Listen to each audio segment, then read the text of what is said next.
বড়মা, আমি চেষ্টা করেছিলাম কিন্তু কিছুই পেলাম না। ভুল করছো তুমি জামাই বাবা। যেদিক থেকে আমি দেখছি ধোঁয়া তো উঠছেই।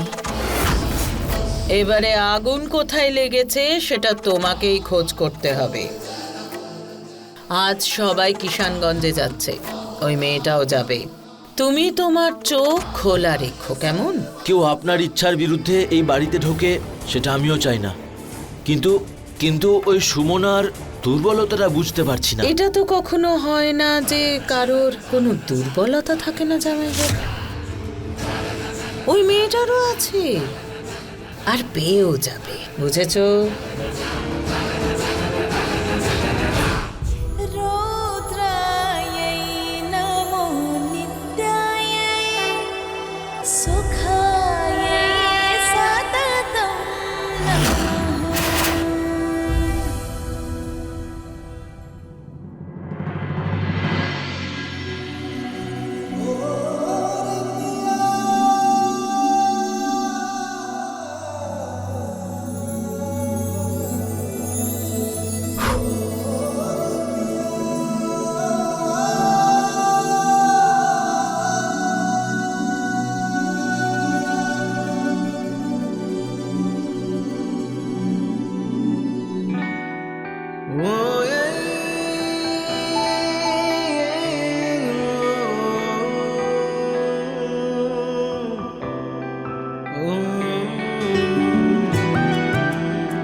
ঠাকুর মশাই বলুন।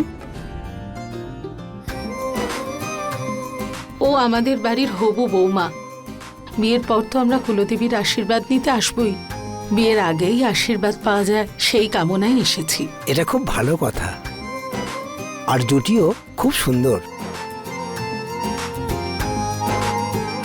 ঠাকুর মশাই, ওদের দুজনের পক্ষ থেকে পুজো করে দিন। হ্যাঁ।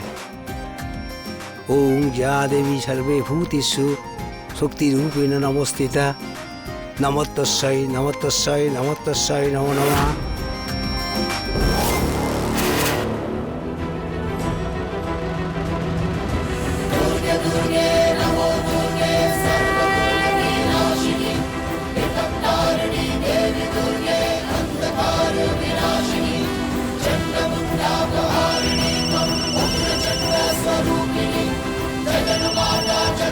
হ্যালো হ্যালো, হ্যাঁ বলছি।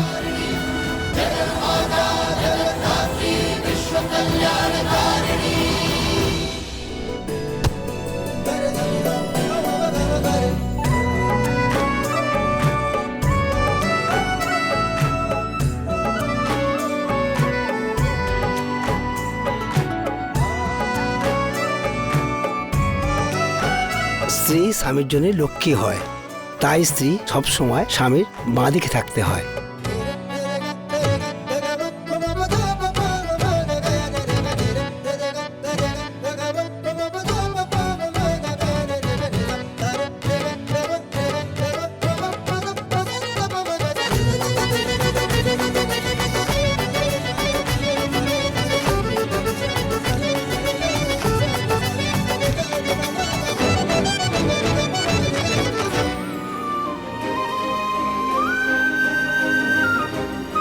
ঠাকুর মশাই, ওরা ভুল দাঁড়িয়েছিল, আমি ঠিক করে দিয়েছি। ঠিকই বলেছেন আপনি, আমি ভুল করেছি। বিয়ের আগে কনের ডান দিকেই থাকা উচিত। ঠিক আছে।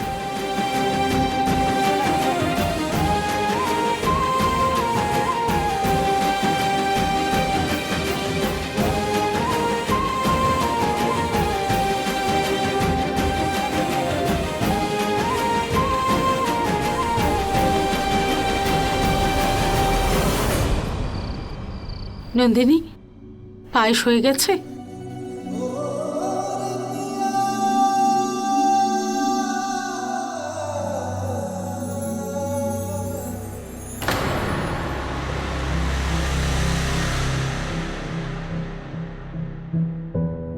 আচ্ছা শোনো, খাওয়া হয়ে গেলে সবার বিছানা ঠিক করে দিও। আচ্ছা ছোট মালকিন, হয়ে যাবে।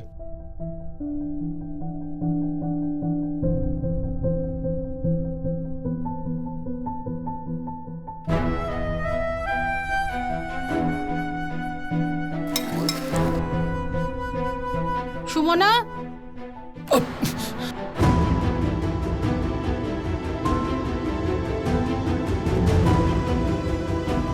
Sorry Anshuman, I am really sorry. আমি বুঝতে পারিনি কি করে হয়ে গেল। আমি এক্ষুনি জল নিয়ে আসছি। ওকে, আই এম রিয়েলি সরি। ব্যাস ব্যাস সুমনা, কতবার সরি বলবে? আমি জানি ভুল করে পড়ে গেছে, ইচ্ছে করে তো আর তুমি ফেলবে না, তাই না? রিল্যাক্স, কিছু হয়নি। সরি।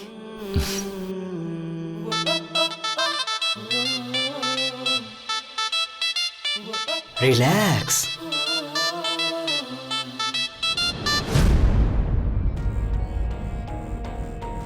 আপনি কিছু বলছিলেন সুরভিমা? আমি বলছিলাম বিছানা করার সময় ওকে সাহায্য করো, না হলে সারা রাত বিছানাই করতে থাকবে। ঠিক আছে সুরভিমা।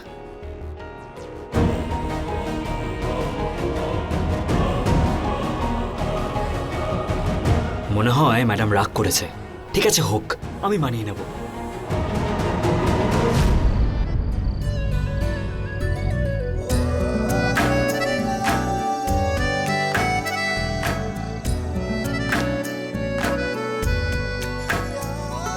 নন্দন, নন্দন এবার থামো তো। নন্দন এখন ভালো লাগছে না। সুমনা, কি ছেলে মানুষই হচ্ছে নন্দন? কবে ছেলে মানুষই বন্ধ করবে তুমি? কবে বড় হবে? আরে আমার তো মনে হয়েছিল আমাকে প্রপোজ করার পর তুমি ম্যাচিওর হয়ে যাবে, কিন্তু না, তুমি সেই বাচ্চাই রয়ে গেছো। পরিবারের নজরে তুমি কেবলমাত্র একটা বাচ্চা, তুমি কিছুতেই বুঝতে পারবে না। তুমি শুধু একটা প্যাম্পার্ড কিড। যদি এরকমই চলতে থাকে না, তাহলে আমরা কিন্তু আমাদের বিয়ের কথা বলতে পারবো না। চলো মানলাম, আমি না তোমার ফ্যামিলিকে গিয়ে বললাম যে আমি তোমাকে ভালোবাসি, তুমি আমাকে ভালোবাসো, কিন্তু কেউই আমাদের কথা বিশ্বাস করবেন না। সবাই এটাই বলবেন যে নন্দনের তো এরকম মজা করার অভ্যাস আছে, তোমার সাথে হয়তো কোনো মজা করছে। তারপর কি করব আমি নন্দন? কেন বুঝতে পারো না তুমি? নন্দন, তোমার কথা না কেউ সিরিয়াসলি ভাবে নেয় না, আর না কখনো নেবে। তাই তোমার জন্য আমার কথাও কেউ সিরিয়াসলি ভাবে নেবে না। আমরা যাই বলি না কেন কেউ গ্রাহ্য করবেন না। জীবনে না একটু সিরিয়াস হতে হয়, এভাবে সারাক্ষণ মজা করলে চলে না। কাম অন ইয়ার সুমনা, এত রাগ? এরকম সিরিয়াস হয়ে কেউ কি লাইফে বেঁচে থাকতে পারে? হ্যাঁ, ইউনো বোরিং হয়ে যায় লাইফ, কোনো মজা আসে না। ইউনো আমি না নন সিরিয়াস টাইপের মানুষ, তাই আমারও নন সিরিয়াস টাইপের মতনই জীবন কাটানো আমার উচিত। সেই এক কথা। সুমনা, আচ্ছা শোনো, লিসেন, যদি জীবনে বাঁচতেই হয় তো গোলাপের ফুলের মতো বাঁচা উচিত। কাঁটা হলেও কিন্তু ভ্যালু তো ফুলেরই হয়, তাই না? তাই তো? দেখো কিরকম অপেক্ষা করছে তোমার জন্য। Come on. কিন্তু এই কাঁটা যখন ফোটে না, তখন খুব কষ্ট দেয়।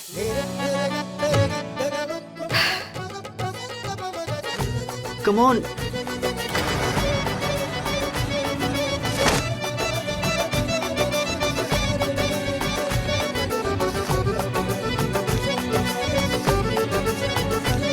আরে স্যার, এ তো অনেক বেশি সিরিয়াস হয়ে গেল ইয়ার।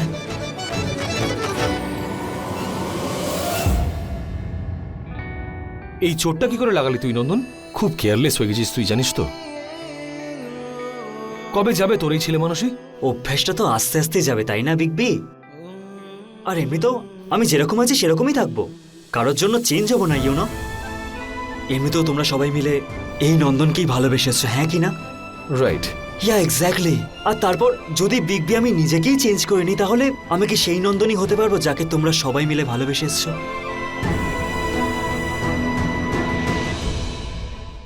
একদম ঠিক বলেছিস তুই, যে অন্যের জন্য নিজেকে পাল্টে ফেলে সে যখন নিজেরই থাকতে পারে না, তাহলে অন্যের কি করে থাকবে?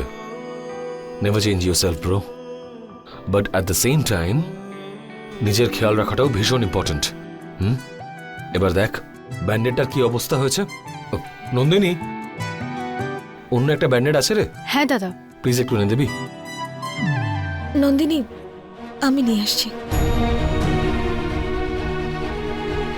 এবার এটা বল, চোটটা কি করে লাগলো? না ওই এই নিন অংশমান নিয়ে এসেছি। Thank you.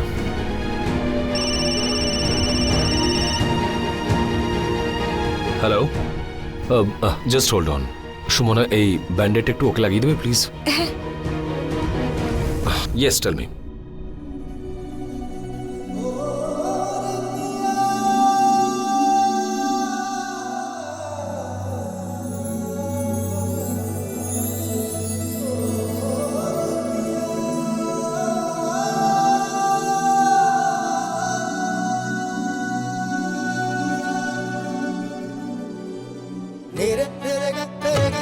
আমি নিজেকে পাল্টাবো আর আমাকে ভালো করে পাল্টাতেই হবে। ইয়া, দ্যাটস গুড।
সরি।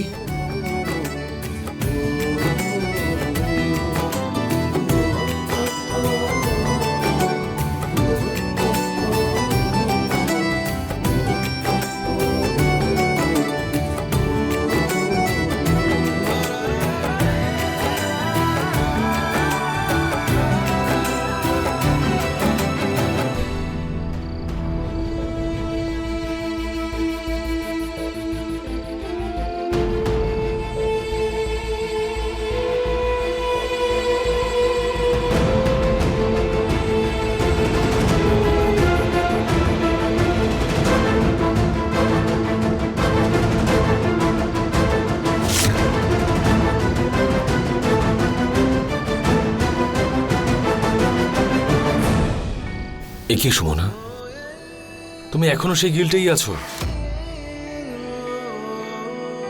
ওটা তো একটা অ্যাক্সিডেন্ট ছিল, আর সেটা আমি তখনই ভুলিয়ে দিয়েছি। খাবারটাই তো পড়ে গিয়েছিল। এইটুকু একটা ছোট্ট ব্যাপারের জন্য তুমি এত গিল্টি ফিল করছো? তুমি জানো, যখন তুমি আমাকে কথা বলার জন্য সুলতানগঞ্জ ডেকেছিলে,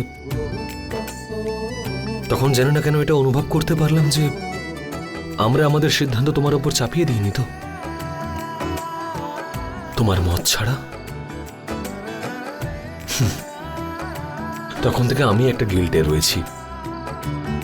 না না না অংশমান, আসল ব্যাপারটা হলো যে না সুমনা, তুমি আজকে কিচ্ছু বলবে না।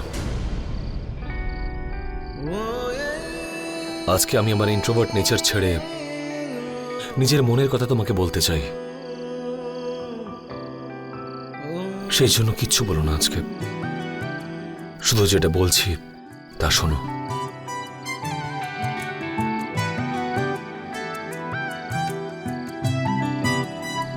কি করব আমি? সুমনা, আমি এরকমই, যেরকম ভেতর থেকে সেরকম বাইরেও। আমি সত্যি ঠিক এরকমই। আমি সত্যি কিছু লুকিয়ে রাখতে পারি না। আমি সত্যি যদি রেগে যাই তাহলে জানি না কি রূপ নিয়ে নেব। আর নন্দন নিজেকে কখনোই বদলাতে চায় না। ভালোই হয়েছে বন্ধুদের জেদের কারণে আমি মার্চে নেভিতে জবের জন্য অ্যাপ্লাই করেছিলাম, আর আমি জব পেয়ে গেছি, মনে হয় যদি ওখানে যাই, যদি কোনো ম্যাচুরিটি আমার মধ্যে চলে আসে, আই এম শিওর আমার জন্য তোমাকে যদি লোকজন বিশ্বাস না করে, এটা আমি দেখতে পারবো না সুমনা। আর এই বিশ্বাসের জোরে তুমি মায়ের, নন্দিনী দিদির, সবার মন জয় করেছো।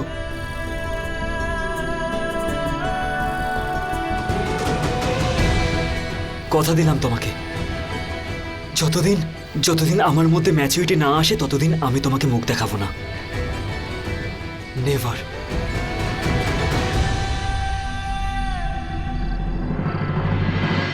এই কথাটা আমি তোমার দিকে তাকিয়ে বলতে পারবো না, সেই জন্য মুখটা ঘুরিয়ে নিলাম।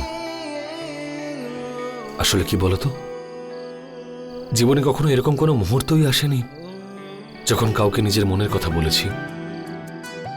I am sorry for that. শুধু আমার ফিলিংসটা বুঝে নিও। নন্দন আমাকে ভিডিও রেকর্ডিং পাঠালো।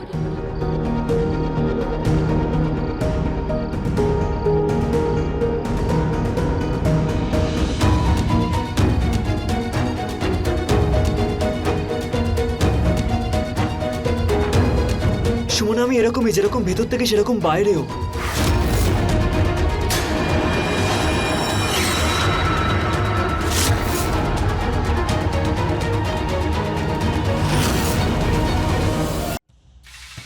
নন্দন, সুমনা আর অংশুমান দাদা তিনজনই গায়েব হয়ে গেছে। কিছু তো প্ল্যান করছে। এটাই সঠিক সময় ওদেরকে একদম হাতে নাতে ধরার, যাতে এদের রহস্যটা আমি জানতে পারি। উনি কোথায় চললেন? নিশ্চয়ই কোনো কিছু গন্ডগোল করতে যাচ্ছেন। ওনাকে আমায় আটকাতেই হবে।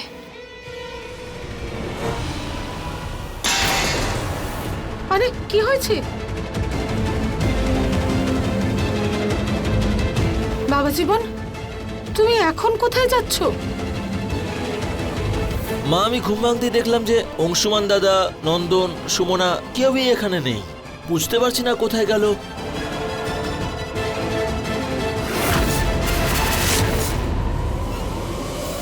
জানো সুমনা, যখন থেকে মা তোমাকে আমার জন্য নির্বাচন করেছে, হয়তো তখন থেকে বা তার আগে থেকেই আমার তোমাকে ভালো লেগেছিল আর তোমাকে পছন্দ হয়ে গিয়েছিল। হ্যাঁ, কিন্তু তোমাকে বলতে পারিনি। আই এম শিওর যে ওখানে গিয়ে কিছু না কিছু ম্যাচুরিটি তো এসে যাবে আমার মধ্যে। কিন্তু এই বিষয়টা আমি তখনই বুঝতে পারি যখন মা আমাকে আমার পছন্দটা জিজ্ঞেস করলো আর তোমার নাম নিল। ওই কথায় আছে না, যখন তোমার ফিলিংস কেউ বুঝতে পারে তখন সেটা আরো স্ট্রং হয়ে যায়। আর মা তো আমার প্রত্যেকটা অনুভূতি বুঝতে পারে। কিন্তু আমি তোমার থেকে বুঝতে চেয়েছিলাম। কেউ তোমার উপর থেকে বিশ্বাস হারিয়ে ফেলুক, সেটা আমি দেখতে পারবো না সুমনা। তারপর এটা বুঝলাম যে মা যে সম্পর্কটা জুড়তে চাইছে, যখন সেটা জুড়ে যাবে তখন আমি নিজের মনের কথাটা তোমাকে বলে দেবো। কথা দিলাম তোমাকে, যতদিন আমার মধ্যে ম্যাচুরিটি না আসছে ততদিন আমি আমার মুখ তোমাকে দেখাবো না।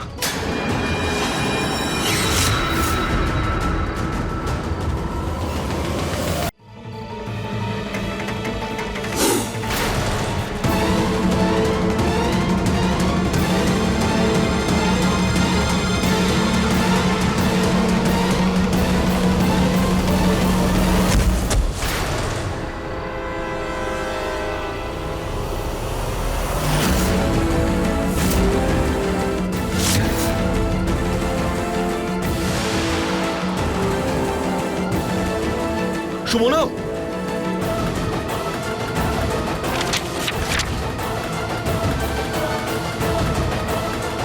সুমনা, সুমনা চোখ খোলো। সুমনা,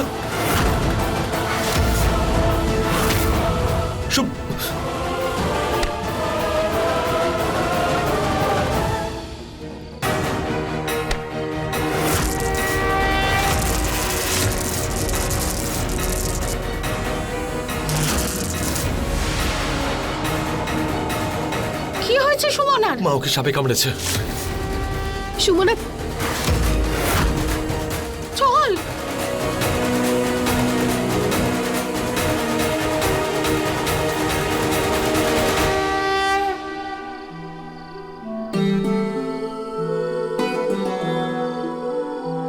সরি? সুমনা আমাকে সরি বলতে এসেছিল? মা, তুমি ওর পাটা শক্ত করে ধরো। এখানে এটা বেঁধে দিলে বিষ উপরের দিকে উঠবে না। সুমনা, হ্যালো হ্যালো, ডাক্তারবাবু মিথিলেশ বলছি। ডাক্তারবাবু, দয়া করে যত তাড়াতাড়ি সম্ভব আমাদের কিষানগঞ্জের বাড়িতে চলে আসুন। আপনি আসুন, আমি বলছি, আপনি তাড়াতাড়ি আসুন। সুমনা চোখ খোলো, সুমনা কথা শোনো, চোখ খোলো।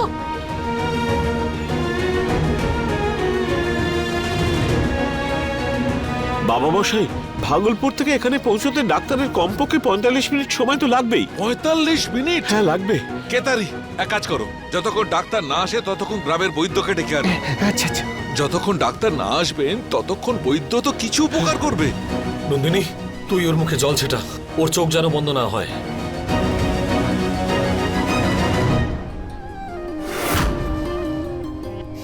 সুমনা চোখ খোলো, সুমনা, সুমনা চোখ খোলো প্লিজ। সুমনা ওঠো মা, ঘুমাবে না, চোখ খোলো। আরে অংশুমান, কি দরকার ছিল তোমাদের দুজনের এত রাতে বাইরে যাবার? তুমি তো বড়, তোমার তো উচিত ছিল ভেবেচিন্তে কাজ করবার। দেশ গ্রামের ব্যাপার, আশপাশে জঙ্গল আছে, তুমি তো ভালোই জানো সাপ বিষ সেখানে বেরোতেই পারে। তারপরেও সুমনা, সুমনা ওঠো মা।